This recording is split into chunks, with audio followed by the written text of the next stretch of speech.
Hello and welcome to this video. In the previous video, we were able to connect to a data source from the web using Microsoft Power BI Desktop.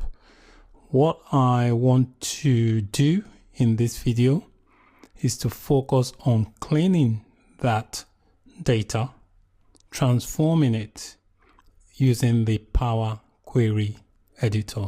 So any modifications you make with the original data source can be regarded as transforming the data or shaping the data. In the previous video, we connected to a data source from the web and we did not actually load the data.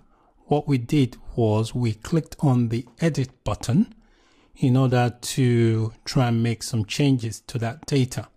So when you click on the edit button, it gives you the Power Query editor.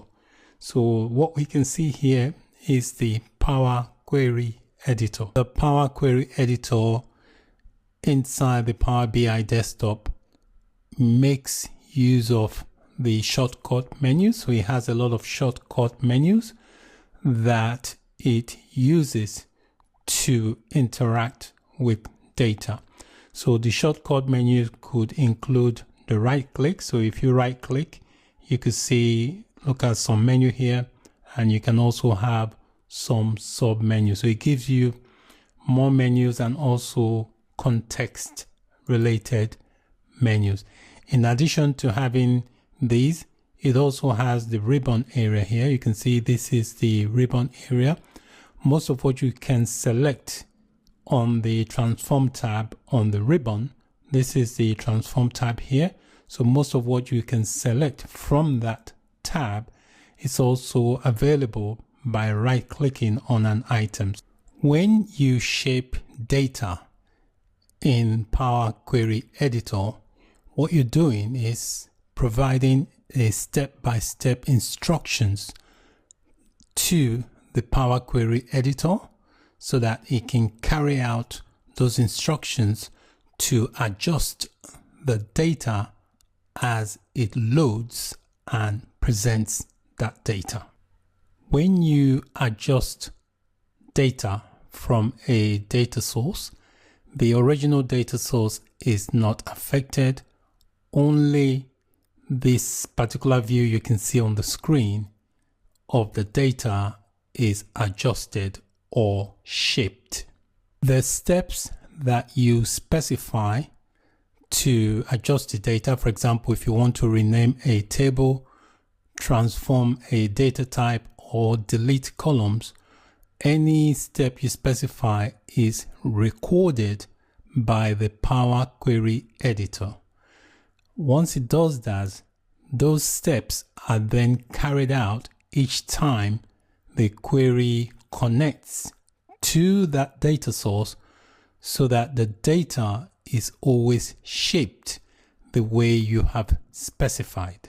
This process occurs whenever you use the query in the Power BI Desktop or whenever anyone else uses your shared query, for example, inside the Power BI service.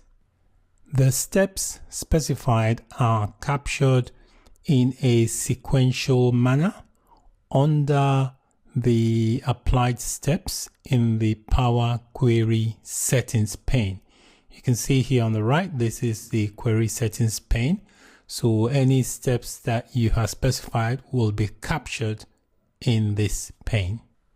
When you connect to data using the Power BI Desktop, before you bring that data inside the Power BI Desktop, the data types in some of the columns may vary, or you may have different or mixed data type.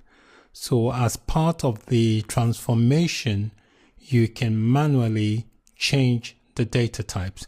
Let's assume that we have this column here that has mixed data type and we want to change the data type.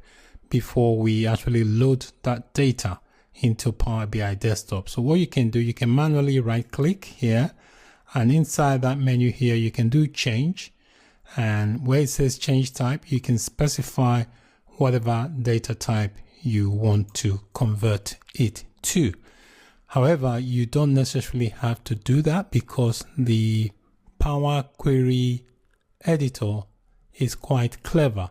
The Power Query will detect if a column of text should be numbers or vice versa, and it will automatically change that data types when it brings that table into the Power Query editor. So this is a Power Query editor. So before that table was brought into the Power Query editor, the Power Query would have automatically changed the data type. And anytime the Power Query editor does something, it records it under the applied steps. So if we look at the query settings here, under the applied steps, it just tells you the steps that have been taken so far. You can see here the first time we connected to the data source, and then we displayed the information from that data source inside the navigation pane, and Power Query has automatically changed the data type. You can see here it says change type. So these are the steps that the Power Query editor has performed so far. If you want to remove any of these steps, you just click on the X, and that will remove the steps from the applied steps. I'm going to end this video here. In the next video, we are going to connect to another web data source that we want to use in building our report. Thanks for watching. Bye for now.